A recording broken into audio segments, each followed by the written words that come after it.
Mutiara Hikmah Official, menyingkap hikmah di balik sunnah.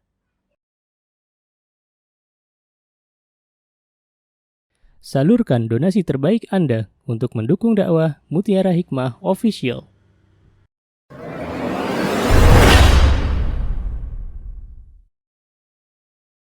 Akhwati fillah rahimani wa rahimakunallah. Hari ini insya Allah kita akan belajar bersama-sama tentang pentingnya adab dalam mendidik anak-anak kita. Ya, dan subhanallah, adab ini ya akhwat juga pernah atau sering Rasulullah SAW contohkan kepada anak-anak para sahabat ridwanullahi alaihim. Seseorang yang memiliki adab di dalam kehidupannya, maka ia akan semakin dekat dengan Allah Subhanahu wa Ta'ala. Dan terkadang kita lupa untuk mengajarkan adab-adab kepada anak kita dengan dalih karena anak kita sudah terlalu sibuk ya belajar di sekolah dengan berbagai macam pelajaran. Padahal subhanallah, adab itu tidak bisa dipelajari secara instan. Adab itu harus dibiasakan. Subhanallah. Kapan kita membiasakan adab kepada anak-anak kita? Dari mereka dini. Biasakan adab, nak, makan dengan tangan kanan. Nak, kalau makan dan minum duduk. Nak, ya subhanallah. Kalau misalnya ke masjid, ya pakai kaki kanan. Kalau ada tamu, temui tamu tersebut. Ke yang lebih besar, hormati yang lebih besar, ya kepada ustazah, tidak boleh begini, misalnya tidak boleh berkata kasar, harus lembut, kepada kawan-kawanmu, harus sayang, ya. Semua itu kita ajarkan. Jika ada yang memberi, ucapkan terima kasih. Jika engkau meminta pertolongan, ya maka mintalah kepada Allah, dan jikalau nanti minta tolong kepada manusia, katakan saya minta tolong. Subhanallah. Dan yang mengajarkan adab adalah orang tua. Ya, subhanallah. Jadi penting sekali ya akhwat, adab ini diterapkan dalam kehidupan Ananda ya sehari-hari, dan pastinya Ananda akan melihat teladan dari kedua orang tuanya. Ya, orang tua yang dia memiliki adab dalam kehidupannya, subhanallah, maka saya yakin anak-anaknya pun akan memiliki adab yang sama dengan orang tuanya.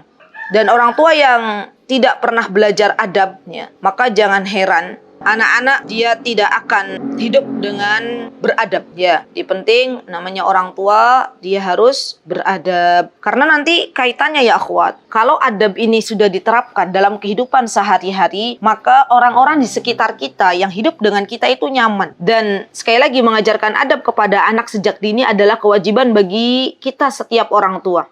Ya. Minta tolong sama Allah Subhanahu wa Ta'ala. Ya Allah, bagaimana caranya agar saya bisa mengajarkan adab kepada anak-anak? Karena yang namanya mendidik anak dengan adab dan akhlak yang baik itu bukan hal yang mudah. Ya. Maka dari itu minta tolong sama Allah Subhanahu wa Ta'ala. Ya. Yang namanya orang tua itu harusnya sering-sering minta sama Allah Subhanahu wa Ta'ala. Minta apa? Minta agar dimudahkan dalam mendidik, minta agar dimudahkan untuk menjadi orang tua yang salih dan salihah. Ya subhanallah. Dan kalau kita belajar ya akhwat, bagaimana para ibunda, para ulama, ya, mereka itu benar-benar subhanallah sangat-sangat, mereka benar-benar sangat perhatian dengan Ananda. Sampai-sampai ibunya Imam Malik, beliau berkata kepada Imam Malik, wahai Ananda, ya subhanallah, berangkatlah kepada Rabi'ah untuk belajar adab terlebih dahulu sebelum engkau mengambil ilmunya. Ya subhanallah. Karena memang subhanallah ya akhwat, yang namanya adab, ya, anak-anak itu harus langsung melihat gitu lah. Bukan hanya mendengar. Yang namanya orang tua, dia harus mampu menjadi teladan yang baik bagi anaknya. Dari mana anak belajar adab? Dari orang tuanya. Ya. Orang tua itu panutan bagi anak-anak. Kalau ada di antara kita yang sudah memiliki anak, maka siap-siap segala tutur, kata, perbuatan itu ditiru oleh anak-anak kita. Ya, ditiru oleh anak-anak kita.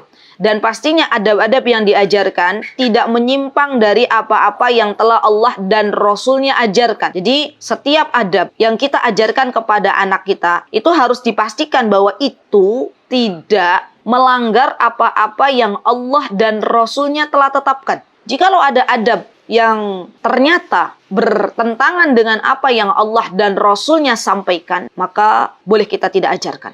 Ya, di orang tua juga harus pintar, orang tua juga harus belajar, ya, sehingga nanti dia bisa bagaimana menyampaikan yang terbaik, memberikan contoh yang terbaik untuk anak-anaknya. Dan yang namanya adab itu bukan hanya adab kepada sesama manusia, tapi lebih luas lagi cakupannya. Adab kepada Allah, adab kepada Rasulullah, adab kepada Al-Quran, adab kepada ilmu, adab kepada teman, adab kepada orang tua, adab kepada guru. Semuanya harus benar-benar kita contohkan. Subhanallah, subhanallah. Saya pernah mendapati ada anak yang Masya Allah beradab sekali kepada guru-gurunya. Tapi saya tidak heran, karena memang saya mengenal orang tua dari anak ini. Dan orang tuanya pun beradab. Allahu Akbar, Allahu Akbar. Buah tidak jatuh jauh dari pohonnya.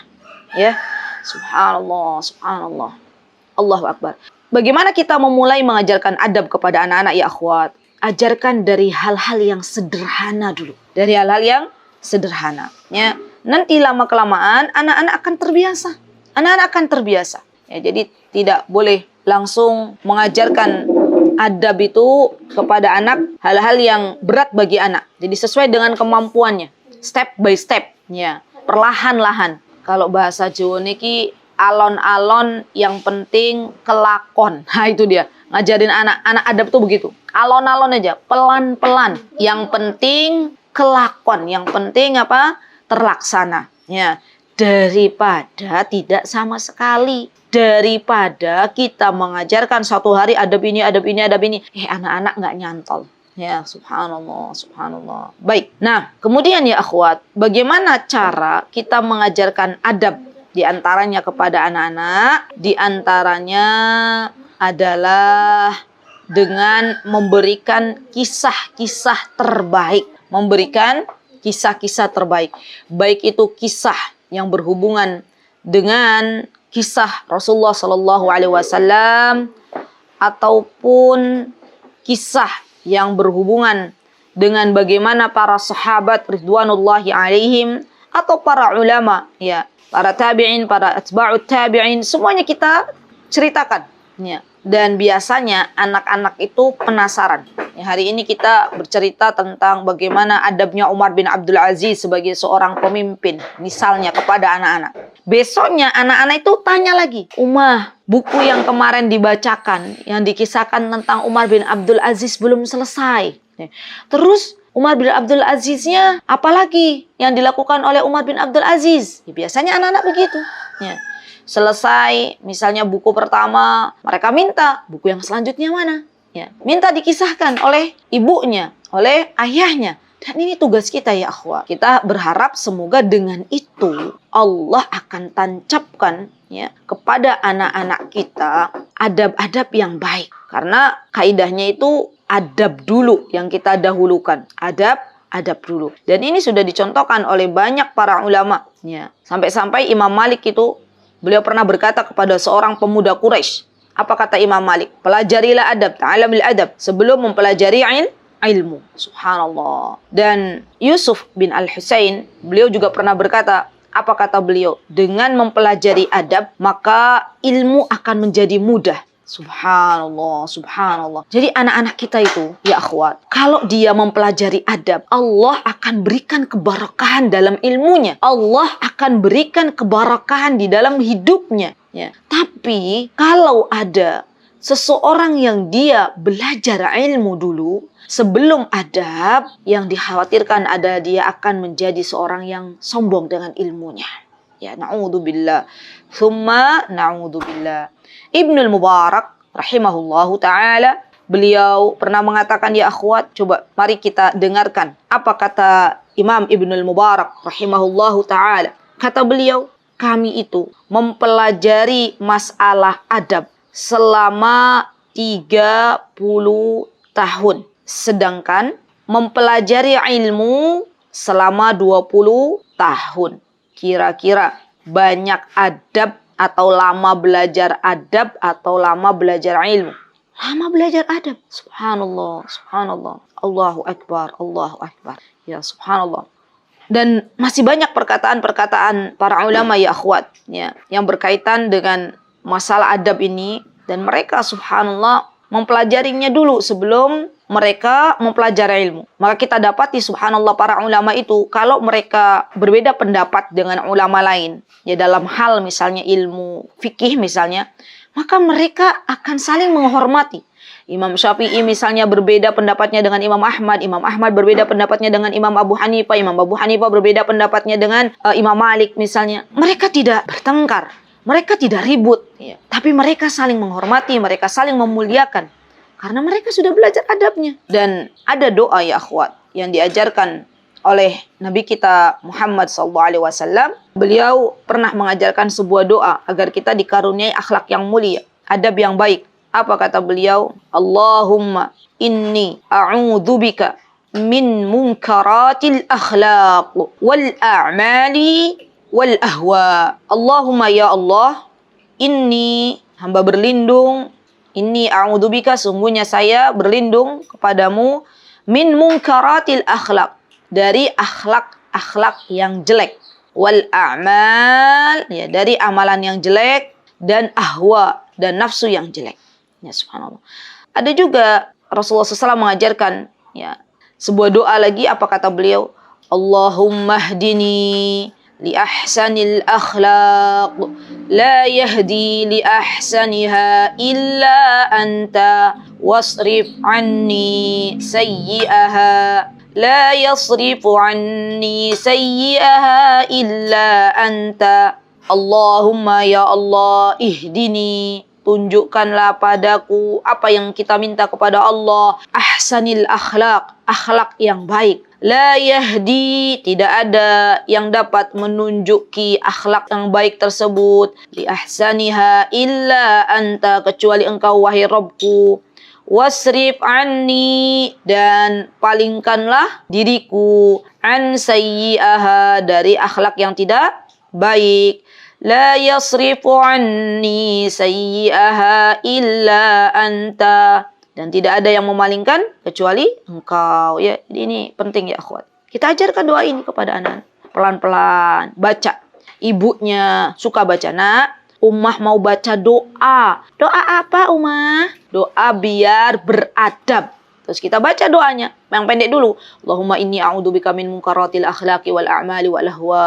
Terus kita baca artinya. Anak-anak yang terbiasa mendengar ibunya berdoa ya akhwat, maka dia akan dimudahkan oleh Allah Subhanahu wa taala untuk minta sama Allah. Ya. Jadi kita nih sebagai ibu ya subhanallah, sebagai emak, semoga Allah memudahkan kita menjalani tugas kita ya. Itu harus sering-sering juga berdoa. Ya. Ada hujan deras, kita bilang ke anak-anak, Ummah mau berdoa dulu nak. Ya. Ummah mau berdoa minta surga. Ya, Ummah mau berdoa agar Allah Subhanahu wa taala mengangkat derajat kita di dunia dan di akhirat. Anak-anak dengar. Ya, anak-anak dengar. Masya Allah. Baik, kita sudah belajar pentingnya adab sebelum ilmu ya akhwat. Maka sekarang kita belajar apa yang disebutkan oleh Syekh Mustafa Al-Adawi dalam kitab beliau Tarbiyatul Abna, ya, di halaman 94. Taib saya bacakan, wa min dalika, ya, dan di antaranya doa Nabi kita Muhammad sallallahu alaihi wasallam untuk siapa? Ibnu Abbas, untuk Ibnu Abbas, untuk Abdullah bin Abbas. An yazidahullahu ilman wa fahman. Agar Allah Subhanahu wa taala memberikan kepada Ibnu Abbas ini ilmu dan juga pemahaman disertai pastinya akhlak yang baik. Akhrajal Imamul Bukhari min hadis Ibnu Abbas radhiyallahu anhuma qala bumani Nabi sallallahu alaihi wasallam ila sadrihi wa qala Allahumma 'allimhul hikmah. Subhanallah. Allahu Akbar. Ini tanda sayangnya Rasulullah sallallahu alaihi wasallam. Ya, beliau merangkul Ibnu Abbas dan mendoakan Ibnu Abbas dengan sebuah doa yang sangat luar biasa. Apa doa yang diajarkan Rasulullah? Apa doa yang Rasulullah SAW pinta kepada Allah Subhanahu wa taala untuk Abdullah bin Abbas? Apa? Ya Allah, alimhul hikmah. Ya Allah, ajarilah Ibnu Abbas ini hikmah. Dan para ulama berbeda-beda pendapat dalam menafsirkan kata hikmah. Ada yang mengatakan berikan kepada Ibnu Abbas ilmu yang bermanfaat. Ada yang mengatakan berikan Ibnu Abbas itu pengajaran yang baik, al-hikmah itu. Atau ada yang mengatakan bahwa hikmah di sini adalah adab. Teman-teman, saya kemarin saya dan anak-anak ketika berziarah ke rumah gurunda kami, ya, Syekh Ibrahim Ruhaili hafizahullah taala beserta istrinya di Madinah. Suami ke syekhnya, kami ke tempat syekhnya, itu diberikan hadiah buku, alhamdulillah, kitab-kitab. Judulnya adalah kitab yang berkaitan dengan apa itu hikmah, ya, apa itu hikmah. Dan cukup luas beliau membahas tentang apa itu hikmah. Semoga, ya ingatkan saja nggak apa-apa, semoga suatu hari kelak Allah berikan kesempatan kepada saya untuk bisa membahas kitabnya beliau. Karena memang Masya Allah ya, semoga Allah menjaga beliau, semoga Allah memberikan kepada beliau keturunan yang saleh dan salihah. Yang saya tahu dari istrinya beliau, jadi kebiasaannya Syekh itu menulis, ya. Dan bukan hanya kemarin berziarah, sebelumnya juga sudah pernah hadiah yang mereka oleh-oleh kepada kami itu kitab-kitabnya Syekh yang sudah ditulis, subhanallah. Dan begitulah ya, Masya Allah, kebiasaan para Syekh, ya, belajar, mengajar, menulis. Belajar, mengajar, menulis, subhanallah. Baik, jadi nanti insya Allah hikmah, arti hikmah itu panjang maknanya. Baik, kemudian di sini ada wa fi musnadil imami Ahmad min hadis Ibnu Abbas radhiyallahu anhuma anna Rasulullah sallallahu alaihi wasallam kana fi baiti Maimunah wada'tu lahu wudu'an min al-laili faqalat Maimunah ya Rasulullah wada'tu laka hadha Abdullah ibn Abbas faqala Allahumma faqihu fid din wa 'allimhu ta'wil. Masya Allah. Nah, jadi ini kisah yang sudah tidak lagi asing.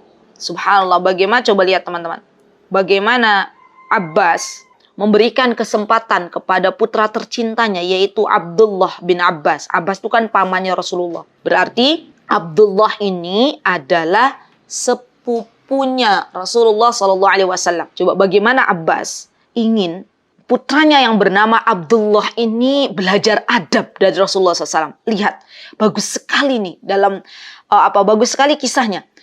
Bagaimana subhanallah beliau Abbas ingin putranya langsung belajar dari guru terbaik, yaitu Rasulullah SAW. Maka suatu malam ketika Abdullah bin Abbas ini ke rumah bibinya, yaitu Maimunah. Maimunah ini adalah istrinya Rasulullah SAW. Maka subhanallah Abbas, subhanallah, beliau menjadi anak yang beradab kepada gurundanya. Ya subhanallah. Apa yang dilakukan oleh Abbas ketika tahu apa yang dilakukan oleh Abdullah bin Abbas, atau Ibnu Abbas.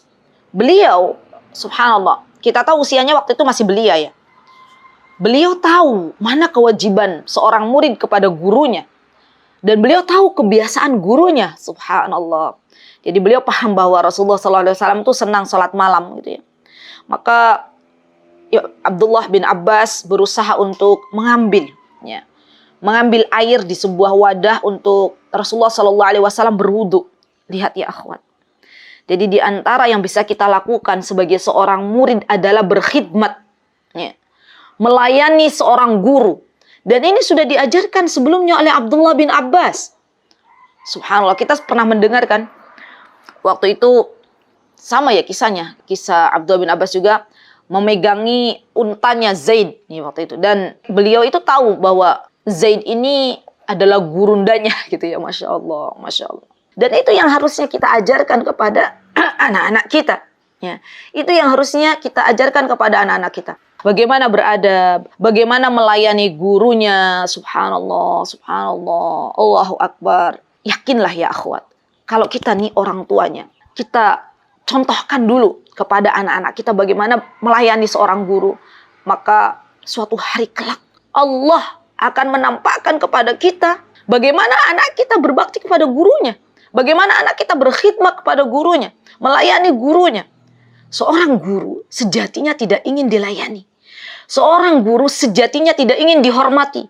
Yang mereka inginkan hanyalah pahala dari Allah Subhanahu wa taala. Tapi ini menjadi kewajiban bagi kita. Kalau kita pengen ilmunya barakah, kalau kita ingin guru itu ridho dengan ilmunya, diberikan kepada kita. Dan ini sudah pernah dicontohkan oleh Abdullah bin Abbas. Ya subhanallah. Jadi Abdullah bin Abbas menyiapkan tempat air untuk Rasulullah Shallallahu Alaihi Wasallam, ya. Dan jadi ya akhwat, ketika Maimunah mengabarkan kepada Rasulullah Shallallahu Alaihi Wasallam bahwa Abdullah bin Abbas, ya Rasulullah telah menyediakan keperluanmu, yaitu air ya untuk berwudu, maka Rasulullah SAW seorang yang tahu adab, paham, Masya Allah.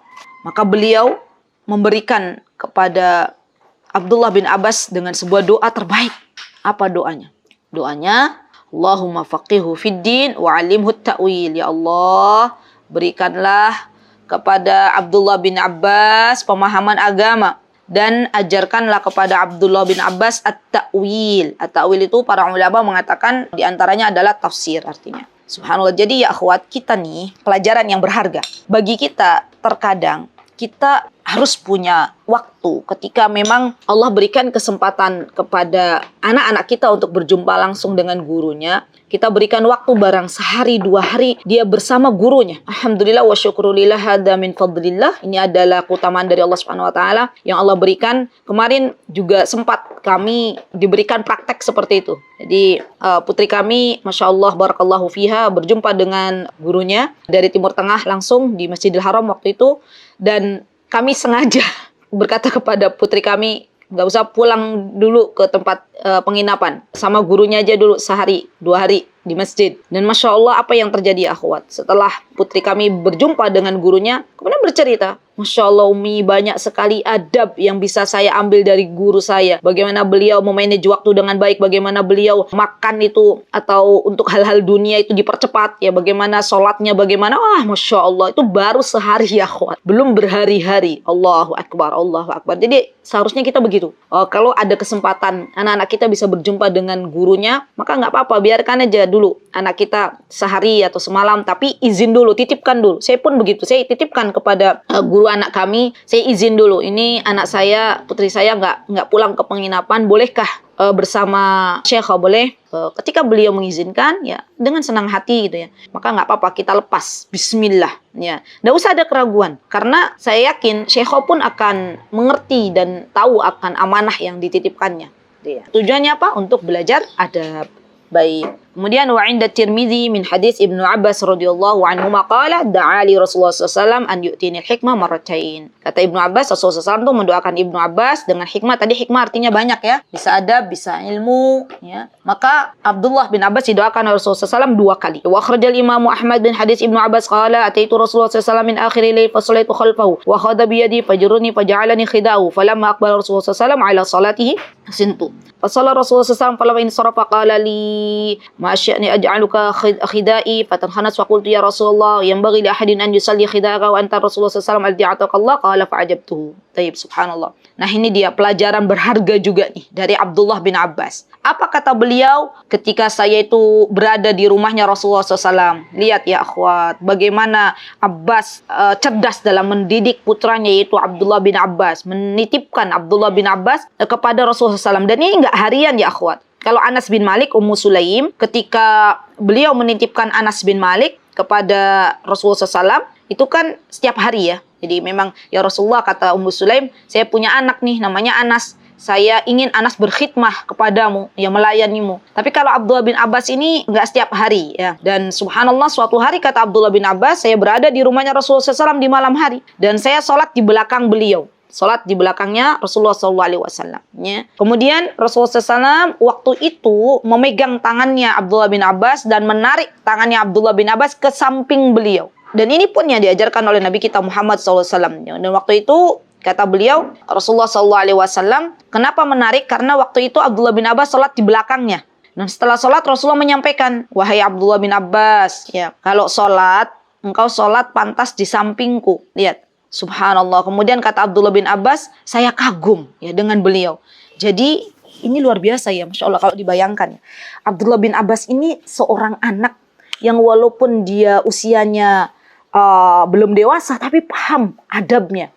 Dia pengen sholat di belakangnya Rasulullah SAW. Tapi Rasulullah SAW juga mengajarkan mana yang benar itu benar. Ya. Tidak kemudian Rasulullah membiarkan Abdullah bin Abbas untuk sholat di belakang. Maka dari itu beliau menarik Abdullah bin Abbas untuk sholat di samping beliau. Lihat ya akhwat, bagaimana seorang guru dan seorang murid sama-sama beradab. Subhanallah. Kemudian jadi ya akhwat, ketika beliau Abdullah bin Abbas takjub merasa kagum kepada Rasulullah SAW, kemudian Rasulullah mendoakan untuk Ibnu Abbas ilmu dan pemahaman. Dan beberapa menit kemudian ya subhanallah, apa yang dilakukan? Beliau Ibnu Abbas tidur hingga terdengar dengkurannya. Dan subhanallah, waktu itu datang Bilal dan membangunkan mereka, kemudian untuk pergi sholat subuh di masjid. Masya Allah ya. Baik. Kemudian ada lagi ya akhwat. Di sini wa min dalika istishabu Umar bin Abbas fil majalis lamma ra'a fi Ibni Abbas nabahatan wa nabughan.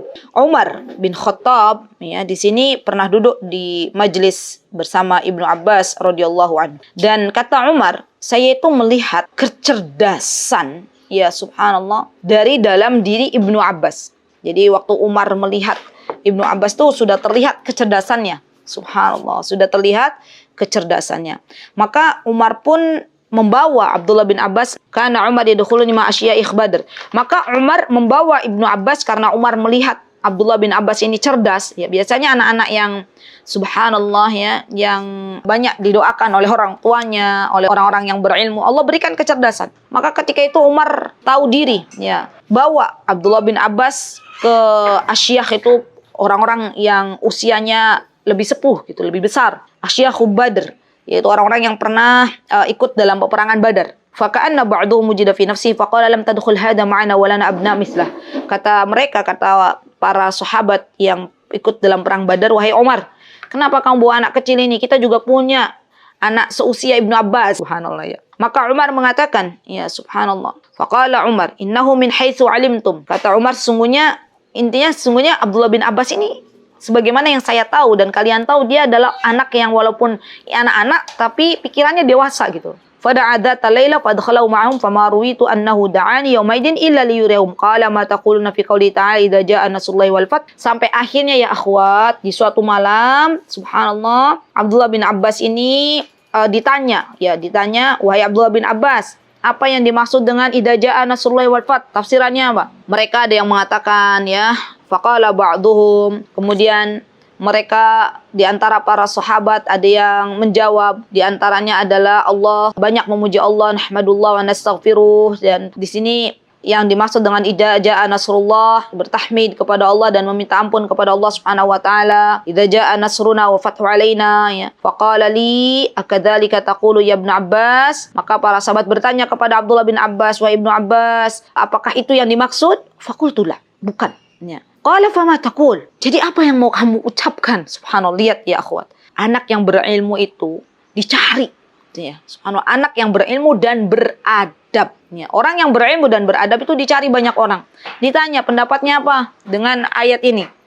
Maka subhanallah, Allahu Akbar. Ketika ditanya idza jaa nasrullahi wal fath ya Abdullah bin Abbas, kata beliau, dzalika alamat ajluk. Saya pernah mendengar Rasulullah SAW pernah mengatakan bahwa tafsir dari idza jaa nasrullah itu artinya adalah semakin dekatnya ajal Rasulullah SAW. Kata Umar, ma'alamu minha illa ma taqul. Ya, saya tidak mengetahui kecuali yang apa yang kau sampaikan ini adalah sesuatu yang bagus gitu ya, Masya Allah. Allahu Akbar, Allahu Akbar. Jadi intinya ya akhwat, bahwa Abdullah bin Abbas ini adalah seorang yang luar biasa ketika ia beradab dan berilmu. Ya, jadi dikumpulkan antara adab dan ilmu. Kemudian di sini wa min hadzal bab ma akhrajahu al-Bukhari min tariqi Ubaid bin Umair. Qala, ini akhwat, kaidah. Kalau ada ain ba ya dal itu bacanya bukan Abdullah tapi Ubaid. Sama dengan Umair. Ain mim ya ro, ada ya-nya nih, min tariq Ubaid bin Umair. Ini ada Ubaid bin Umair. Bukan, ucapannya bukan, bacanya bukan Abdullah tapi Ubaid. Karena di sini ada ya dan Umair. Apa yang dikatakan? Qala Umar radhiyallahu an yauman li ashabin Nabi sallallahu alaihi wasallam fima taruna hadhihi al-ayah. Nuzilat ayawaddu ahadukum an takuna lahu jannah. Ya. Ini ada dalam surah Al-Baqarah. Allah Subhanahu wa taala berfirman ya, Al-Baqarah ayat 266. Ya, nanti teman-teman boleh lihat. Maka ya akhwat, ketika dijelaskan surah Al-Baqarah ayat 266, apa yang dimaksud dengan ayawaddu ahadukum an takuna lahu jannah, apakah engkau ingin ya mendapatkan surganya Allah Subhanahu wa taala? Qalu, maka ketika ditanya kepada para sahabat maksudnya apa? Qalu Allahu a'lam, saya enggak tahu. Faghadaba Umar. Maka Umar pun marah. Dan Umar katakan, qulu na'lam aw la na'lam, katakan tahu apa tidak tahu. Maka Ibnu Abbas waktu itu berkata, ya, apa kata Ibnu Abbas? Ya, ketika tahu Umar marah, kata Ibnu Abbas, fi nafsi minha syai' ya Amirul Mukminin. Wahai Amirul Mukminin, waktu itu Umar sudah menjadi seorang khalifah, seorang Amirul Mukminin. Katanya Abdullah bin Abbas, saya ada sesuatu yang ingin saya ucapkan, ya. Maka kata Umar, qala Umar, ya Ibnu akhi, qul wala tahkin nafsak. Ya. Wahai anak saudaraku, katakan dan jangan kau hinakan dirimu. Maka Ibnu Abbas mengatakan, "Duribat masalan di amalin." Qala Umar, "Ay amal?" Maka Ibnu Abbas mengatakan ayat ini memberikan satu permisalan dari amal perbuatan. Ya, kita tahu yang ada di ayat 266 ini berkaitan sebelumnya ya akhwat, berkaitan dengan sedekah, berkaitan dengan sedekah ya, bahwa kita ketika memberi itu tidak boleh menyakiti yang menerima ya. Ya ayyuhalladzina amanu la tubtilu shadaqatikum bil manni wal adha. Kemudian nanti sebelumnya yang masalul ladzina yunfiquna amwalahum ibtigha'a mardatillah 265. Baru kemudian 266 Allah menyebutkan ayawadu ahadukum an takuna lahu jannatum min nakhili wa a'nab. Ya, itu berkaitan dengan sedekah. Maka Abdullah bin Abbas mengatakan bahwa ini adalah sebuah perbuatan gitu ya. Permisalan dari sebuah amal perbuatan. Dan Umar kaget, amalan apa yang dimaksud oleh engkau wahai Abdullah bin Abbas? Lalu Ibnu Abbas menerangkan, ya, apa kata Abdullah bin Abbas? Ini tafsirannya, kata beliau, lirajulin ghani ya'malu bi ta'atillahi azza wa jalla tsumma ba'atsallahu lahu syaitan fa'amala al-ma'asi hatta aghraq a'mali. Kata beliau ini permisalan seorang seorang kaya yang dia beramal taat kepada Allah Subhanahu wa taala, kemudian setelah itu subhanallah orang kaya ini digoda oleh syaitan ya, dan dia akhirnya berbuat maksiat kepada Allah Subhanahu wa taala dan kebaikannya terhapus ya. Jadi intinya dari hadis ini ya akhwat, bahwa terkadang ketika para sahabat ridwanullahi alaihim tidak mengetahui dari sebuah hal yang dimaksud, maka Allah berikan kepada Abdullah bin Abbas ya petunjuk untuk bisa menerangkannya, menjawabnya. Masya Allah. Baik, insya Allah sampai di sini dulu ya. Dan teman-teman, semoga apa yang kita dapatkan di pagi hari ini Allah jadikan kita lebih bersemangat lagi mengajarkan anak-anak kita adab dan ilmu. Adab dulu, baru ilmu. Dan semoga Allah jadikan anak-anak kita seperti Abdullah bin Abbas. Amin. Allahumma amin. Jikalau ada yang benar, datangnya dari Allah. Jikalau ada yang salah, datangnya dari saya pribadi. Saya minta maaf yang sebesar-besarnya. Aqulu qouli hadza wa astaghfirullah li wa lakum. Wa akhiru da'wana alhamdulillahi rabbil alamin. Wassalamualaikum warahmatullahi wabarakatuh. Mutiara Hikmah Official, menyingkap hikmah di balik sunnah.